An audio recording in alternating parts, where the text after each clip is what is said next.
Halo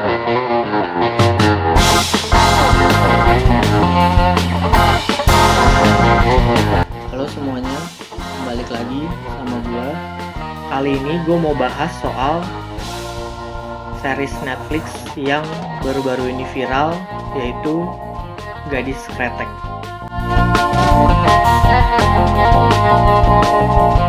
Series ini bercerita tentang Dasyah yang diperankan oleh Dian Sastrowardoyo, memiliki bakat dalam dunia kretek, namun hal tersebut mendapat tentangan dari keluarganya. Karakter Dasyah ini bercita-cita untuk menciptakan saus kretek ciptaannya sendiri, namun pada zaman dulu terdapat mitos bahwa seorang perempuan tidak boleh masuk ke ruang pembuatan saus kretek. Jika ruang pembuatan saus kretek dimasuki oleh perempuan, maka rasa sausnya akan menjadi asam. Series ini bercerita tentang kesetaraan gender, seperti Dasyah yang tidak boleh menciptakan sausnya sendiri, atau pekerja wanita yang hanya boleh bekerja sebagai pelinting dari rokok kretek. Ada juga perjodohan yang dilandasi bisnis, seperti perjodohannya Dasyah dengan Seno, walaupun Dasyah memilih Raya untuk menjadi kekasihnya. Kemudian ada juga persaingan bisnis antara rokok kretek Merdeka dengan rokok kretek Proklamasi. Review singkat dari series ini, buat gue pribadi, dari segi plot itu sangat bagus. Gak heran kenapa series ini bisa viral. Bahkan di menit-menit awal gue udah bisa menikmati film ini. Dari segi set yang dibangun juga didesain dengan bagus, dimana gue bisa merasakan bahwa set itu ada di tahun 1960-an dan ada juga set yang pada tahun 2001. Bahkan detail-detail dari setnya pun sangat diperhatikan dengan baik. Oke, di video ini gue nggak mau nge-review soal film ini, tapi gue mau bahas soal apa yang bisa gue dapet dari film ini. Yang pertama itu saus pada kretek. Saus pada rokok itu merupakan cita rasa utama dari rokok itu sendiri. Bahkan jika tidak ada saus pada rokok, maka rokok itu akan terasa pahit. Kemudian dari setiap merek rokok itu ternyata punya cita rasa tersendiri, bahkan di tiap daerah pun memiliki selera dari saus rokok. Seperti contohnya di Jawa Tengah, itu karena makanannya banyak yang bercita rasa manis, maka saus pada kretek di Jawa Tengah dibuat lebih manis.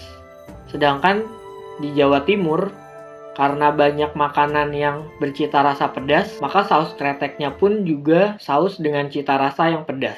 Dan saus pada rokok itu merupakan resep rahasia dari setiap brand rokok. Dan tidak hanya pada rokok kretek, namun pada rokok filter juga terdapat saus. Kemudian yang kedua adalah dampak dari serial Gadis Kretek. Sekarang sudah menjamur orang-orang yang menjual rokok Tingway atau Linting Dewe. Maka dengan banyaknya Tingway ini, bisa jadi kita berinovasi untuk menciptakan saus dengan cita rasa kita sendiri. Maka bisa jadi dunia bisnis dari rokok kretek bisa menyamai bisnis kopi yang sempat viral beberapa waktu yang lalu. Namun di sini yang mau gue bahas antara bisnis kretek dengan bisnis kopi.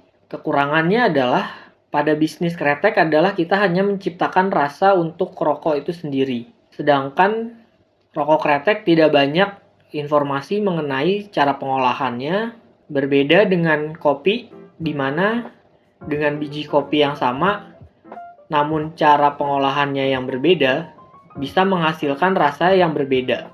Kemudian yang kedua, tidak banyaknya informasi mengenai pembuatan saus pada rokok kretek. Karena saus ini merupakan rahasia dari perusahaan, maka informasi yang ada untuk pembuatan saus dari rokok kretek ini sangat minim. Sedangkan untuk kopi, sudah banyak informasi mengenai cara pembuatannya. Namun bisa jadi dengan bisnis yang semakin berkembang, banyak orang pula yang bereksperimen untuk pembuatan saus, dan bahkan bisa jadi kita menemukan hal baru dalam pembuatan saus. Ada juga kekurangannya untuk bisnis Rokok ini memiliki pengaruh yang buruk bagi kesehatan, terutama paru-paru. Sedangkan untuk kopi memiliki manfaat jika dikonsumsi dengan takaran yang pas.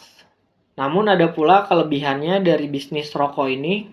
Yang pertama, bagi Indonesia, rokok ini sudah menjadi seperti budaya, di mana banyaknya perokok-perokok yang ada di Indonesia bisa menjadi pasar yang sangat menggiurkan.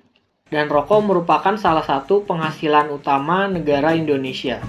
Maka dengan menjamurnya bisnis rokok ini bisa juga menambah penghasilan dari negara Indonesia. Bisa membantu para petani tembakau dan cengkeh yang ada di daerah. Gua di video ini nggak menyarankan untuk kalian jadi ikut-ikutan merokok. Untuk yang tidak merokok, itu bagus. Bahkan gue pribadi juga nggak ngerokok. Dan gue di video ini juga tidak mempromosikan untuk merokok. Gue di sini mau share bagaimana bisnis dari rokok ini sendiri bisa menjadi salah satu ide bisnis teman-teman sekalian. Oke, itu aja dari gue. Let's discuss.